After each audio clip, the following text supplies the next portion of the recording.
Assalamualaikum warahmatullahi wabarakatuh. Di sini, Ustazah Ima akan menjelaskan tentang siklus air. Nah, proses awalnya adalah ketika air hujan turun, dia akan terserap ke dalam tanah. Lalu dia akan mengalir ke dalam lautan luas, yaitu samudra.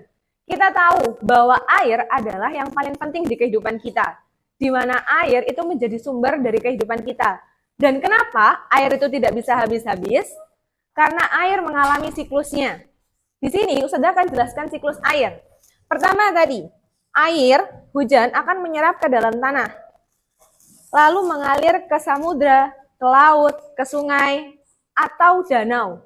Nah, di situ disebut infiltrasi atau groundwater flow, aliran tanah yang mengalir ke dalam laut. Setelah itu, air yang ada di laut terkena sinar matahari.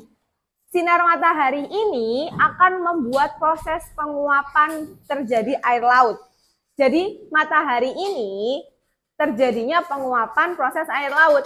Sehingga air laut kena sinar matahari yang panas, dia akan menguap. Namanya adalah evaporasi. Nah, evaporasi itu terjadi di air laut.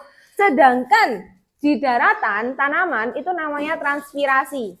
Jadi sama-sama air itu naik ke atas. Partikel air tadi akan membentuk sebuah gumpalan yang disebut awan. Nah, awan tersebut akan semakin berat, semakin gelap warnanya, dan dia akan bergeser partikel airnya menjadi satu. Ketika partikel airnya menjadi satu dan dia itu terlihat awannya hitam, masanya itu lebih berat, terjadilah namanya kondensasi.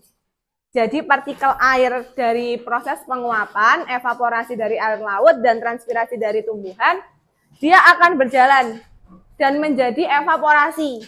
Nah, setelah evaporasi, barulah adanya proses hujan. Ketika awan tadi itu sudah gelap, sudah berat masa airnya, dia akan menjadi proses hujan. Proses hujan disebut presipitasi.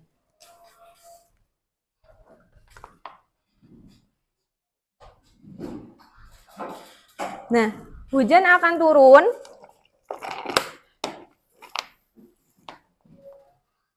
turun mengalir lagi, masuk dan diresap oleh air tanah dan kembali ke laut. Begitu adalah proses siklus air laut. Sekian dari Ustazah, semoga bermanfaat, tetap semangat belajar. Wassalamualaikum warahmatullahi wabarakatuh.